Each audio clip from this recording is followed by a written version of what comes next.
Hey guys, മരുന്ന് മരുന്ന് മരുന്ന്. എന്ത് മരുന്ന്? രാവിലെ ടി വി തുറന്നാലും ഫോൺ തുറന്നാലും നമ്മൾ കേൾക്കുന്നത് മരുന്നിനെ കുറിച്ചാണ്. അപ്പോൾ നമ്മൾ ഓർക്കും ഈ മരുന്ന് എന്നാലും കോവിഡിന് വല്ലതും കണ്ടുപിടിക്കുന്ന പോലത്തെ മരുന്നാണ്. പക്ഷെ ആ മരുന്നല്ല ഗൈസ്, ഇത് വേറെ വേറെ വേറെ തന്നെ മരുന്ന്. എന്താണ് ഈ കേരളത്തിൽ നടക്കുന്നത്? കൊച്ചിയിൽ ലഹരി കടിമയായ 12 വയസ്സുകാരൻ 10 വയസ്സുകാരിയായ സഹോദരിക്ക് MDMA എന്ന മാരക ലഹരി നൽകിയെന്ന വാർത്തയാണ് വരുന്നത്. വീട്ടുകാർ ഉറങ്ങി കഴിയുമ്പോഴാണ് പ്രായപൂർത്തിയാകാത്ത ഈ കുട്ടി വീട്ടിൽ നിന്നും ലഹരി ഉപയോഗത്തിനായി പുറത്തു പോയിക്കൊണ്ടിരുന്നത്. ലഹരി ഉപയോഗത്തിനായി വീട്ടിൽ നിന്ന് 3 ലക്ഷം രൂപ മോഷ്ടിച്ചെടുത്തു വിവരം ലഭിച്ചിട്ടുണ്ട്. വിവരം ചോദ്യം ചെയ്തതിന് കുട്ടി വീട്ടുകാരെ കയറി ആക്രമിച്ചു.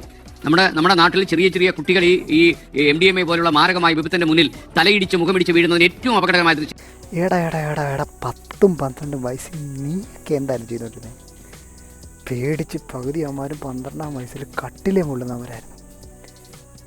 എന്നോടൊക്കെ എനിക്ക് പറയാനുള്ളത് മലബാർ വെയിറ്റ് ഇതൊക്കെ കേൾക്കുമ്പം ചില 90s വസന്തങ്ങൾ വന്നിട്ട് പറയും, ഇവിടെ നമ്മുടെ കാലത്ത് ഇതൊന്നും ഉണ്ടായിരുന്നില്ലല്ലോ, നമ്മുടെ കാലത്ത് ഇതൊന്നും നടന്നിട്ടില്ലല്ലോ, ഇപ്പോഴത്തെ പിള്ളേരുണ്ടോ ഇങ്ങനെ.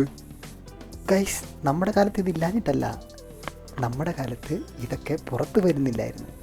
ഓ മൈ ഗാഡ്, ഇതിൻ്റെ അകത്ത് വേറൊരു കാര്യം ഗൈസ്, നിങ്ങളിത് ശ്രദ്ധിച്ചോ? ലഹരി ഉപയോഗത്തിനായി വീട്ടിൽ നിന്ന് 3 ലക്ഷം രൂപ മോഷ്ടിച്ചെടുത്തു വിവരം. 3 ലക്ഷം?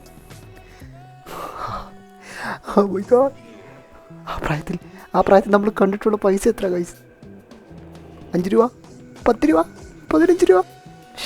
ശേ ഗൈസ്, എൻ്റെ ഈ പ്രായത്തിൽ ഞാൻ ലൈൻ അടിക്കാൻ വരെ പേടിച്ചിരുന്നു ഗൈസ്. പിന്നെയാണ് മരുന്നടിക്കാൻ.